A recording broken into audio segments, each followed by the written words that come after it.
maningil ng buwis at siya ay mayaman. Sinikap niyang makita si Jesus upang makilala ang Espiritu. Ngunit sa dami ng tao, hindi niya ito makita dahil siya ay pagka. Kaya patakbo siya nauna sa dadaanan ni Jesus upang umakyat sa isang puno ng sikamo. Pagtapat ni Jesus sa lugar na iyon, tumingala siya kay Sakeo at sinabi, Sakeo, bumaba ka agad sapagkat kailangan kong tumuloy ngayon sa iyong bahay. Nagmamadaling bumaba si Sakeo at tuwang-tuwa tinanggap si Jesus sa kanyang bahay. Lahat ng nakakita nito ay nagbulong-bulungan. Nakikituloy siya sa isang makasalanan, sabi nila. Tumayo si Sakeo at sinabi niya kay Jesus, Panginoon, pamimigay ko po sa mga mahihirap ang kalahati ng aking mga kayamanan. At kung ako'y may nadayang sinuman, sasaulin ko ito sa kanyang ng makaapat na beses. At sinabi sa kanya ni Jesus, ang kaligtasan ay dumating ngayon sa sambahayan nito sapagkat anak din ni Abraham ang tao. Ang anak ng tao ay naparito upang hanapin at iligtas ang madilaw. Ay, ito po muna yung manalangin. Panginoon, maraming salamat sa gabi ito, Panginoon. Maraming salamat, Panginoon, sa pagkakataon, Panginoon, Lord God, na makapagsalita ako, Panginoon. Dalangin ko, Panginoon, Lord God, na sa aming gagawin, Panginoon, Lord God, ay mapasaya ka po namin. Maraming salamat po, Panginoon, Lord God. Ito po ang dalangin sa pangalan ni Jesus. Napagulog po ako. Medyo talagang first time ko po. Ayan. Second time. Yun, ito yung ang pagtatampo ni Jesus at ni Sakeo. Yun. Ano ba yung katangian ni Sakeo dito? Sabi niya, si Sakeo ay isang pinuno ng manihil ng buwis. Siya ay mayaman at pagka. Tingin ng mga tao sa kanya ay masamang tao at makasalanan. Pero sa kabila ng katayuan niya sa buhay, na may katungkulan na siya at mayaman, gusto pa rin niya mahanap at makilala si Jesus.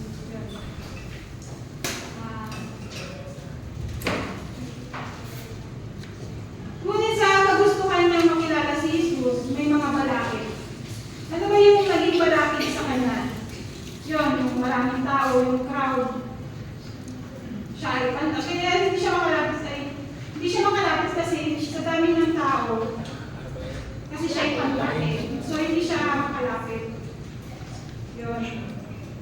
Ngunit hindi naging hadlan sa kanya ang mga balakid na ito.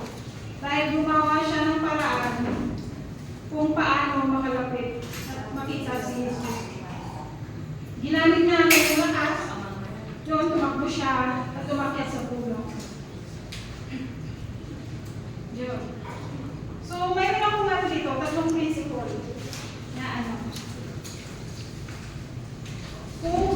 sabi, how do we find genuine salvation? Yun, ang una po, we must desire to seek God. Sabi niya sa verse 3, 4, sinikap niyang makita si Jesus upang makilala kung sino ito. Ngunit sa dami ng tao, hindi niya ito makita dahil siya ay bata.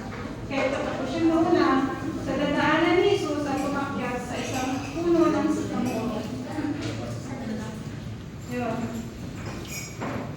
So, magkaroon tayo ng hangarin para mahanap natin ang Diyos. Katulad ni Sakeo, sinikap niyang makilala at makita si Jesus. Ngunit hindi naging madali sa kanya. Kasi maraming naging balakid sa kanya. Ngunit, gumawa siya ng paraan para makilala ang Diyos. Sa buhay natin, ano upang mahanap natin ang Diyos. Ito ang nilagay dito, spend time with prayer, in prayer pala. Yun. Sa pananalangin natin, doon natin makikilala si Jesus. Doon natin siya nakakausap ng personal. Ganyan. Magkakaroon tayo ng, kasi iba yung prayer talaga makikipag-usap ka sa kanya ng personal. Yun. Pangalawa, spend time in reading the Bible. So, sino nag-i-enjoy na ngayon magbasa ng Bible? Ako po, sa totoo lang, nag-i-enjoy na po ako magbasa ng Bible ngayon. Yung kung minsan na, gabi, hindi ko na mamalayan yung oras. Sabi ko, alas kung sino pala. Ganun talaga pag mag-i-enjoy ka sa ginagawa mo. Yun. Spend time worshiping the Lord. Paano ba tayo mag-worship kayo? Yun. Habang ako dati ang pinapatutog ko, may ginagawa na ako halos sa hapon, nanonood ng TV, ganyan. Pero ngayon, alam niyo po, halos maghapon na yung worship song sa bahay natin. Araw-araw yan. Siguro nabibigyan ng mga bahay namin. Yun. Application dito, the more we spend time praying and reading the Bible in worship, mas nagiging close tayo kay Lord. At nalalaman natin ang kalooban niya para sa atin. Pangalawa na po. Pangalawa na po, sa pangalawang principle ko is, we must obey the command of God. So sa verse 7 at 5, sabi niya, pagtapat ni Jesus sa lugar na iyon, tumingala siya kay Sakeo at sinabi, Sakeo, bumaba ka agad, sapagkat kailangan kong tumuloy ngayon sa iyong bahay. Nagmamadaling bumaba si Sakeo. Tuwang-tuwang tinanggap si Jesus sa kanyang bahay. Lahat ng nakakita ay nagugulong-gulungan. Nakikituloy siya sa isang makasalan sa iyong. So, tanong, ano ang response ni Sakeo nung tinawag siya ng Panginoon? Una, ano ang response niya doon sa verse 6? He responds immediately. Diba? Agad. Kasi inutusan siya, bumaba ka agad. Sabi niya, agad niya sinunod ang utos ng Diyos sa kanya. Sa kanyang pagsunod, nagkaroon siya ng pagkakataon na makasama at makaharap ang Diyos ng personal. Diba? Sa pagsunod siya, sinunod niya agad yung utos ni Lord eh. So parang, makasama niya si Lord sa bahay pa niya, diba? So parang, sa dami naman ng dinaanan ni Lord, diba? Kasi yun na, marami siyang nadaanan ng mga tao, diba? Diba nga, hindi makakadaan sa Sakeo, hindi niya makita kasi sobrang daming tao, diba? So sa dami ng dinaanan ni Lord, bakit si Sakeo yung makita niya na nasa puno? Diba? So sumunod agad si Sakeo sa kanya. Sa buhay natin, kung may pinapagawa sa atin si Lord, we must respond immediately. Kung may pagkakataon tayo na mag-share o tumulong sa kapwa, gawin natin agad. Kasi, baka kung hindi natin gawin agad, wala nang susunod na pagkakataon. Katulad itong preaching na to. Sabi ko, ayaw ko, marinig ko lang ang salita ng pastor, parang ayaw ko nang tumayo. Nanginginig na talaga ako. Pero, sabi nga natin, kung may pagkakataon, i-grab natin. Kasi baka wala na tayong pagkakataon sa susunod, di ba? Yung pastor. May. Sana kayo nag-respect ha?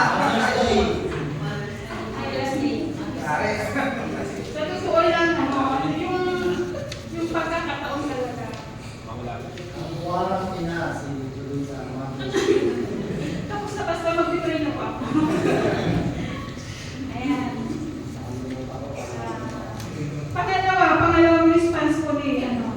ni Zacchaeus. He responds with gladness. Diba? Sa verse 6, diba sabi niya, nagmamadaling po ba si Zacchaeus at tuwang-tuwang tinanggap si Jesus sa kanyang bahay, diba? Natuwa siya.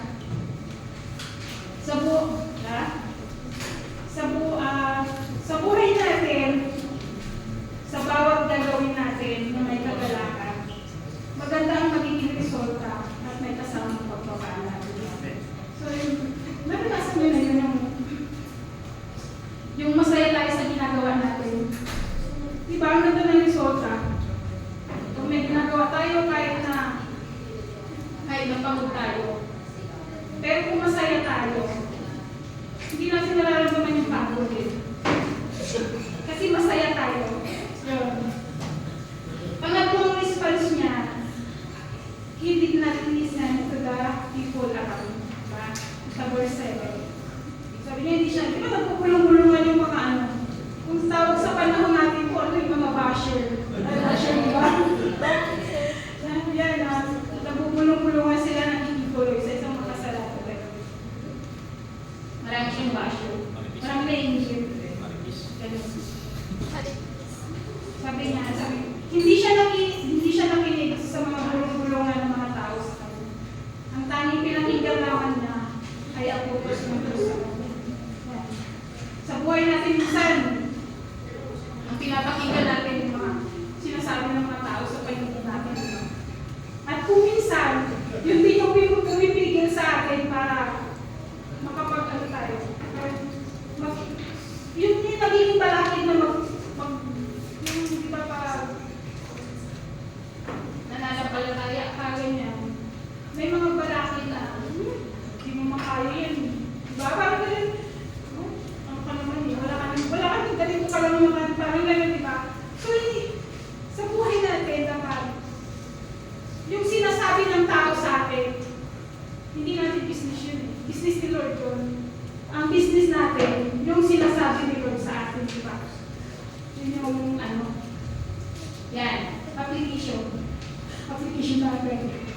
Kung may bubuksan ng pagkakataon si Lord para sa atin, huwag natin papalampasin.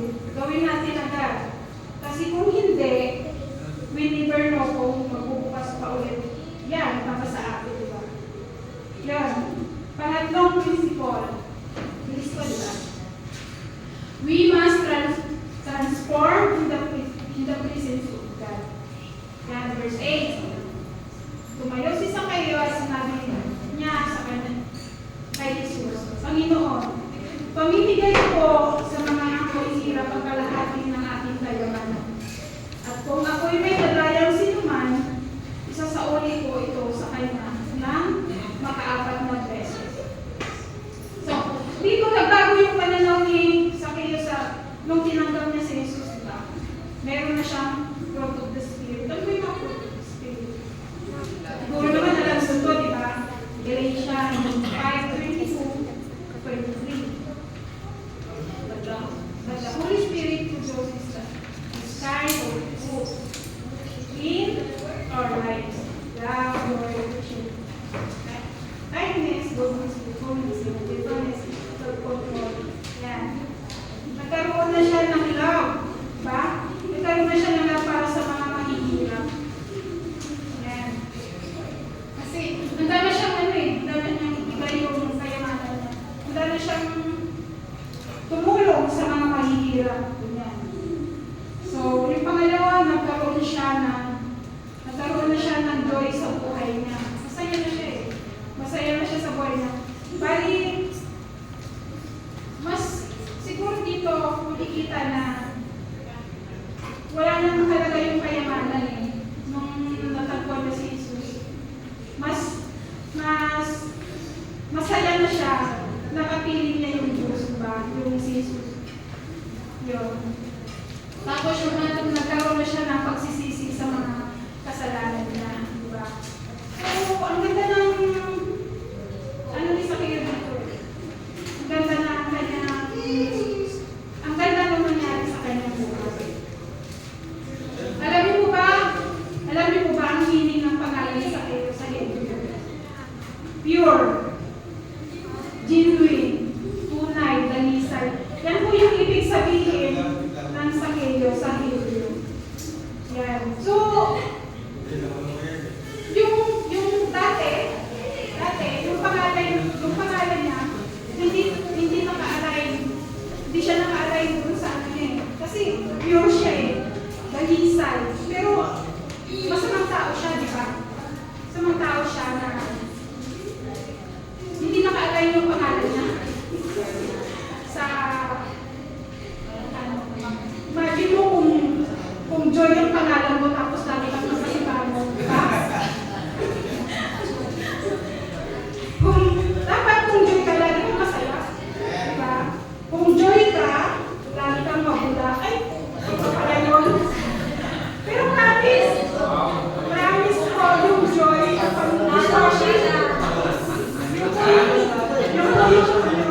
yung po yung maganda na panghugas. Dapat ang panghugas nito, Joy, para masaya.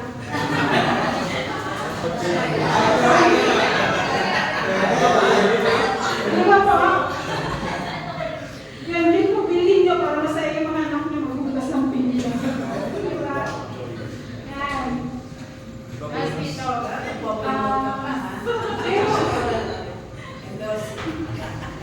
Bonus na namin eh, bonus. Sa buhay pa natin, sa buhay pa natin may nagbago na ba? Yan. Tignan mo nga yung katabi mo, parang may joy na siya. Di ba napapansin mo yung may joy ka, masaya ka eh, di ba? Gumaganda ka daw. Sabi ko, yun. Kung wala ka pang joy sa buhay mo, bakit? Dalawa lang yan eh. Kung may joy ka daw, may gilas ka. Eh kung hindi ka wala kang joy, saan ka? Di ba? Sana sa buhay natin maging katulad tayo ni Sakeo. Nahanap niya ang tunay na kaligtasan sa Panginoong Jesus. Yun. Recap ko lang. How do we find genuine salvation? We must desire to seek God. We must desire to seek God. Yan, hanapin natin ang Diyos. Kasi, si Jesus, siya na ang lahat. Wala na. Siya lang talaga yung nakakapagpasaya sa atin. Yung pangalawa, we must obey the command of God. Sumunod tayo sa utos niya. Pag sumunod tayo, may pagpapala. Tapos yung pangatlo, we must transform in the presence of God. Bago tayo para sa Kanya. Conclusion ko po, nahanap ni Sakeo ang tunay na kaligtasan. Sa pagkaikat niya sa puno, ito ang situlo na nagpakababa siya. Diba? Nung pakita sa puno, ano siya eh, parang nagpakababa siya kasi bakit siya akit ng puno eh, malaman siya, may katungkulan, diba? So, kung nakit niya yung puno na yun, nagpakababa siya, makita at makilala lang na ang Panginoon. Sabi sa Lucas 19:9-10, sinabi sa kanya ni Jesus, ang kaligtasan ay dumating ngayon sa sambahayan ito, sapagkat anak ni Abraham ang taong ito. Ang anak ng tao ay nakalito upang hanapin at iligtas ang nalitaw. Yun, challenge. Challenge sa atin ito. Handa ba natin gawin ang ginawa ni Sakeo upang matagpuan natin ang tunay na kaligtasan? Handa ba tayong magpakumbaba, magpakababa, maabot lang natin ang Panginoon? So, iwanan